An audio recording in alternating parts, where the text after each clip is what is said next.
Welcome to the Deep Dive. We explore stories that, well, they really stick with you, making you think long after you finish listening. Absolutely. We dig into the details, the questions. Today, we're heading back to Texas, August 2013. Think about a really warm, quiet night. Pitch black. Endless fields out there, just darkness, and this lonely stretch of Highway 277. It's quiet. Maybe too quiet. And it's right here that young father just disappears, vanishes. Leaving behind a mystery that honestly is just as confusing today as it was back then. We're talking about Brandon Lawson. Yeah, Brandon Lawson, he was only 26, worked hard out in the oil fields, had 4 kids. A lot on his plate. Definitely, like a lot of folks, juggling work, family. But he also had some legal issues, money stress. And that specific night, things kind of boiled over. A big fight with Ladessa, his girlfriend. Right. He was angry, frustrated, maybe just needed to blow off steam. So he walks out, close to midnight. Grabs his truck keys. Jumps in his truck and just drives off into that huge Texas darkness. He was aiming for his dad's place, about a 2-hour drive. Decision made in anger, really. Exactly. So our mission here for you is to really unpack what we know about Brandon's last hours. We'll look at the sources, the reports. Piece together those fragments. We have to talk about that 911 call. It's chilling, incredibly garbled.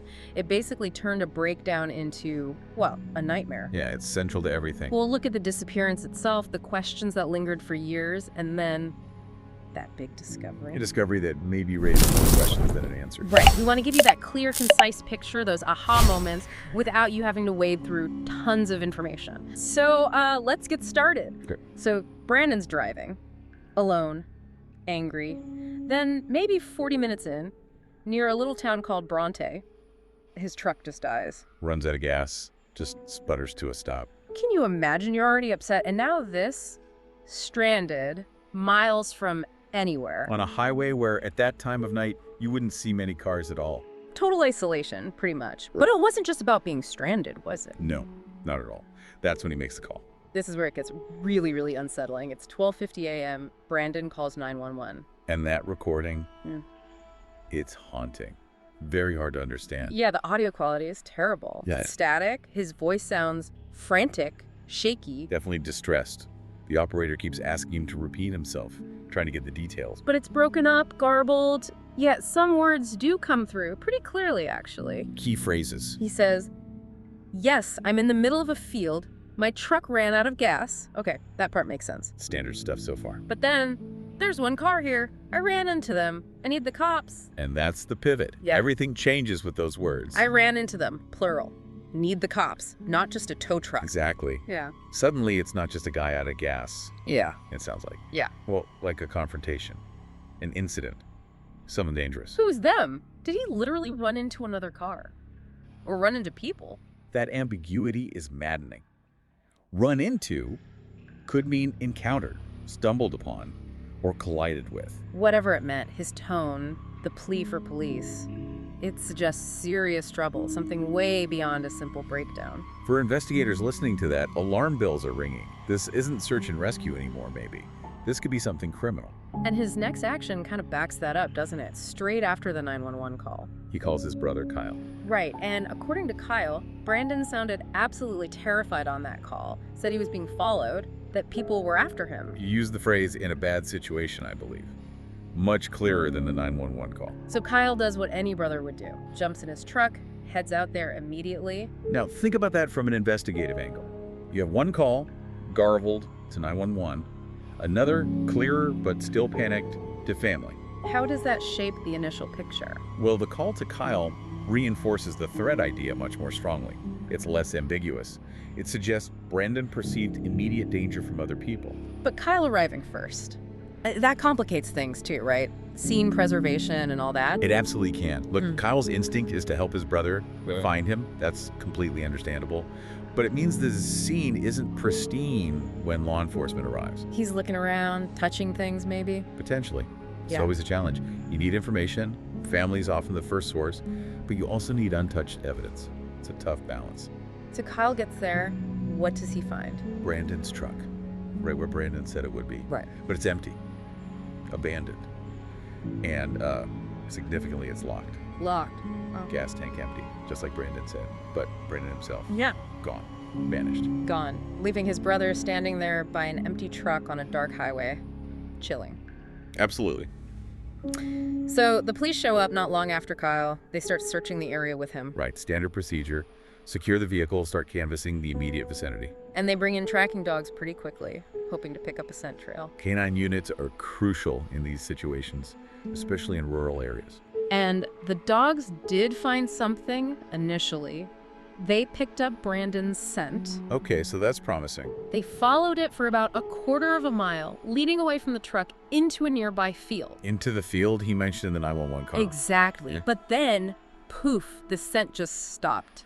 Dead end. Stopped. Oh, Completely. that's- Like he just evaporated. No more scent trail, nothing. Okay, that is weird. Really weird. From a tracking perspective, a scent trail doesn't just stop in the middle of an open field like that normally. What could cause that? Well, several possibilities. None of them simple. He could have gotten into a vehicle right at that spot. Pick up or forced into one. Or forced, yes. Or, less likely in that terrain perhaps, entered water, which breaks a scent trail. But a vehicle is a strong possibility. It suggests his movement on foot ended abruptly right there. It definitely argues against him just wandering off and getting lost, right? It makes it much less likely. Getting lost usually involves a continuous, albeit perhaps erratic, trail. A dead stop like that points towards, well, something else. An extraction. So, Brandon's gone, the trail's gone cold almost immediately. Days turn into weeks. And the theories start flying, which always happens in these cases. Right. You listening have probably heard similar things in other cases. The void gets filled with speculation. One major theory, given the location and that 911 call, drugs. That he maybe stumbled onto something he shouldn't have, a deal going down, something illicit out there in the dark. It's a possibility investigators would have to consider. Rural highways can be used for transport. His panic, the ran into them needing the cops. Yeah. It fits that narrative, potentially. Did they find any connection between Brandon and anything like that? No, that's been publicly released, no. Yeah. Which makes it more speculative. But still, an open question. What else were people saying? The other angle is often disorientation, maybe a mental health episode. He was under stress, angry, maybe exhausted.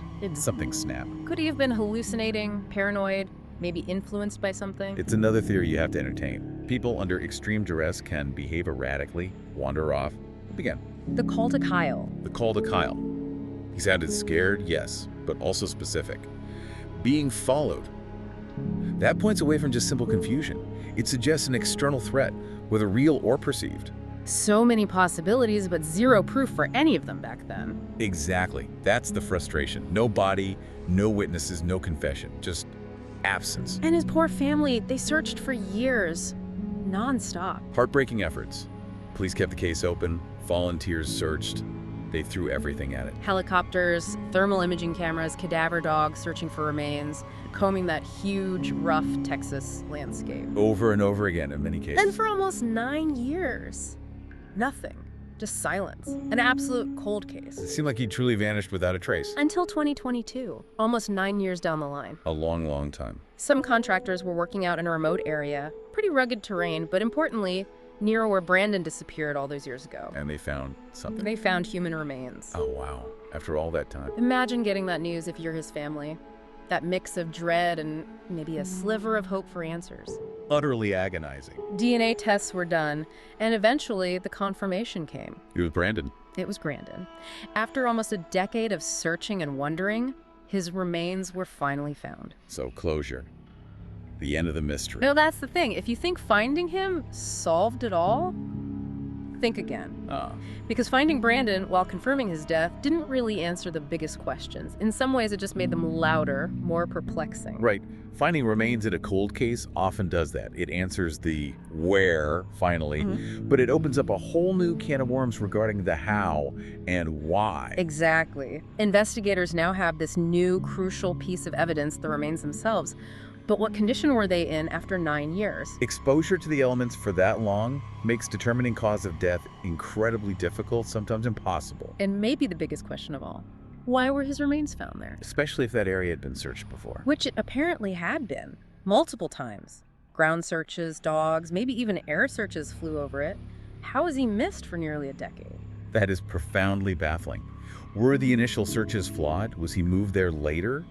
Or was he just incredibly well concealed by the terrain or, well, by someone else? It just deepens the original mystery, doesn't it? Why was he so scared on those calls? Who were them? How did he end up dead in that specific spot? And why did it take so long? It shifts the focus, but the core enigma remains. It provides a tragic ending point, yes, but the narrative of what actually happened that night on Highway 277 is still missing huge chunks. So for you listening, especially if you follow these kinds of cases, Brandon Lawson's story is, well, it's a tough one. It really highlights the limits sometimes. Limits of investigation, limits of evidence. The frustration of circumstantial clues or the lack of them, and just that huge void when the who and why never fully materialize, even after all this time. It forces you to confront the fact that not every story gets a neat ending. Not every question gets an answer. What does it all mean, ultimately? I think, sadly, it's a stark reminder of how fragile things are. How one bad night, one argument, one decision to drive off Can spiral into something incomprehensible. exactly, a story that echoes for years. For his family, I mean, the pain is unimaginable. They finally know he's deceased, that search is over. But the understanding of what happened. That might never come. They know that he died, but maybe not how or why he died on that lonely highway. That ambiguity is its own kind of torture. It really underscores the deep emotional scar that unsolved cases leave, even when, remains are eventually recovered. Absolutely. And that really brings us to the close of this deep dive on the vanishing on Highway 277. Brandon Lawson, it's still so incomplete. That frantic 911 call, Vanishing from beside his truck. the discovery years later. But the who and the why are just elusive, still hanging there in the air. It really speaks to how perplexing some cases truly are. Maybe the most chilling part isn't just the mystery itself, how he disappeared. What then? It's realizing that sometimes, even when you find that final piece, the confirmation of death, the actual truth of what happened, Can stay hidden. can stay hidden forever, just echoing out there in the dark. It kind of challenges our need for everything to be tied up neatly, doesn't it? Some things just remain unknown. A truly sobering thought. Thank you for joining us on this deep dive into a case that continues to baffle and challenge. We hope it offered some clarity on this enduring mystery.